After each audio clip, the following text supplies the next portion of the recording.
আমার ছোট ভাই রাকিব, তার নাকি বহুদিন ধরে মিষ্টি খাওয়ার শখ। তো মিষ্টি খাওয়ার শখ, সে একজন কৃপণ মানুষ, সে তো মিষ্টি টাকা দিয়ে কিনে খেতে পারে না। আমি তো সে করলো তোমার মতো কি, কি কথাটা বুঝতে হবে আগে আমার। না। তো সে করলো কি, সে মানে মনে মনে এরাদা করলো, হ্যাঁ হেরিয়া আমাকে যদি কেউ মিষ্টি খাওয়াইতো, আমার তো বেশি টাকা পয়সা নাই বুঝুন, আর আমি এটা খাওয়াইলাম। তো আজকে সে এই নিয়তে মনে মনে দোয়া দোয়া কালাম করে এসে গেল আজকে টিউশনিতে ছাত্রের বাসায়। ওমা, যাওয়ার পরে দেখে সে মিষ্টির প্লেট, মিষ্টি সব দেখে না, দেখতে গেছিলে দুইটা তুইছিলাম যে মিষ্টি খাওয়ার যে একটা মনে মনে যে একটা শখ জাগলো, আপনি দেখছেন আল্লাহ তার বান্দাদের প্রতি কত মানে দয়াশীল। চাইতেই পায় তার বন্ধ করবে না। তার পকেটে টাকা পয়সা নাই, পকেটে টাকা নাই, খাওয়ার মানসিকতা নাই, আমার টাকা আছে, ঘরে যে টিয়া আছে, নাই। বড় তার ঘরে অনেক টাকা আছে, সে অনেক টাকা বাড়িতে কিছু মারে, টিউশনে থেকে কিছু মারে, টিউশনে থেকে টাকা হয় 2,500, এক বড় আছে, বড় বেড়ে 1500 টাকা পায়, এখান থেকে 1000 টাকা মারে।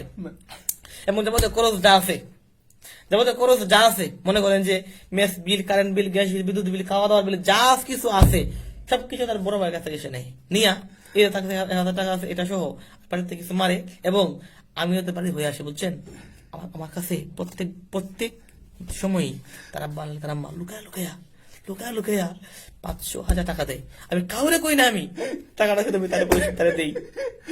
অস্বীকার করতে পারি তুই, এটা দেখে তো আইসি, এটা ঘুরে আইসি, হয়তো করে মারে বেড়া মারে, হয়তো না।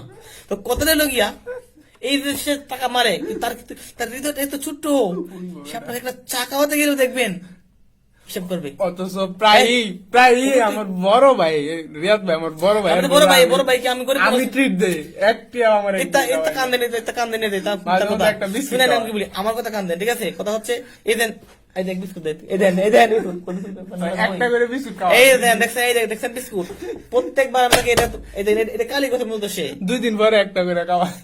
এই দেখছেন আমি তার কাছে রাখতেছি না, কিন্তু রাখলে খাইলবো। তো কথাটা হলো গিয়া কৃপণ ছিল না, ঠিক আছে? সে এত টাকার মালিক, কিন্তু এই যে সব লাগলো মিষ্টি খাওয়ার, এই দোয়া ভাবতেছি, হায় হায় কিরে সে আজকে নামাজ করে এত লেট করতেছে কেন, সে মসজিদ থেকে বের হয় না কেন? ওমা, পরে দেখি সে মিষ্টি খাওয়ার দাম, আল্লাহ আমার মিষ্টি দেও। আমি এখন বুঝতেছি যে সে এত লম্বা কিসের দোয়া করে, বুঝছেন তো? এবার এই জাতের মানুষ। আসসালামু আলাইকুম।